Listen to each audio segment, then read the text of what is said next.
If you have Scorpio as your moon, Venus, or rising sign, this isn't just a love style. It's a lived experience, a story your body remembers even when your mind tries to forget. Here's what most people get wrong. Scorpio in love isn't just intense or passionate, it's quiet, deliberate, sacred.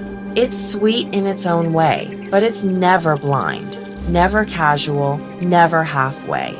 You don't stumble into love, you descend into it, slowly, silently, and with full awareness of the risks. When you love, it's not loud or performative. It's calculated, honest, deep. You look composed, charming, but hard to pin down. People may sense there's something beneath your surface, and they'd be right. That distance they feel, that slight holding back, that's protection. For Scorpio, love is serious business. It's a pact, a quiet daily vow. And if you're going to make that kind of commitment, you need to know it's mutual. So you observe, you test, you watch how someone handles the moments when you're quiet or raw or suddenly hard to read.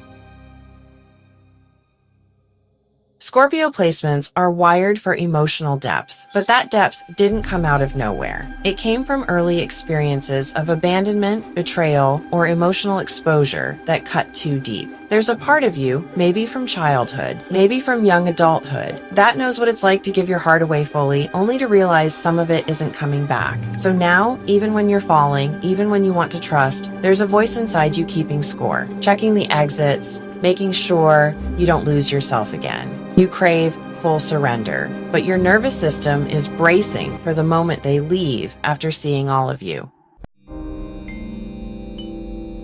When you feel betrayed, or even just unsafe, you don't lash out right away. You pull in, strategize, close off. Sometimes you sting, like the scorpion. Sometimes you go cold and quiet, shutting the door for good, and locking it behind you with no intention of ever opening it again.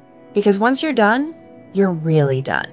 You don't do half endings. You don't pretend to forgive just to keep the peace. You would rather grieve the loss than betray yourself by staying where you don't feel safe. But here's the part people don't always see. When you trust someone, when you let them in, you love them in a way that rewires them. You hold space for the parts of them that feel unlovable. You sit with their shame without trying to fix it. You love them in the dark, not just in the light. You don't flinch at moral gray areas. You don't leave when things get complicated. You're not afraid of pain. You've already been through it. Your strength is acceptance, not the easy kind, the kind that says, I see your whole self, and I still choose you.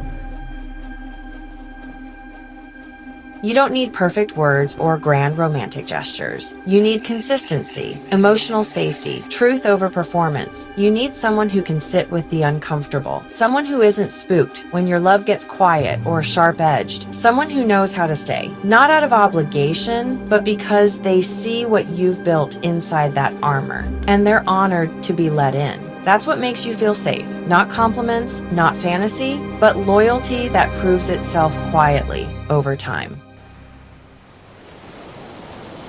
Scorpio in love is a slow burn. It's steady, sacred, soul-changing. Not everyone deserves that kind of love, but the ones who do, they'll never forget it, because you didn't just love them, you saw them. And maybe, for the first time in their life, they didn't feel alone. If this felt like being understood, really understood, subscribe and follow me, Celestra Astrology. This is only the beginning.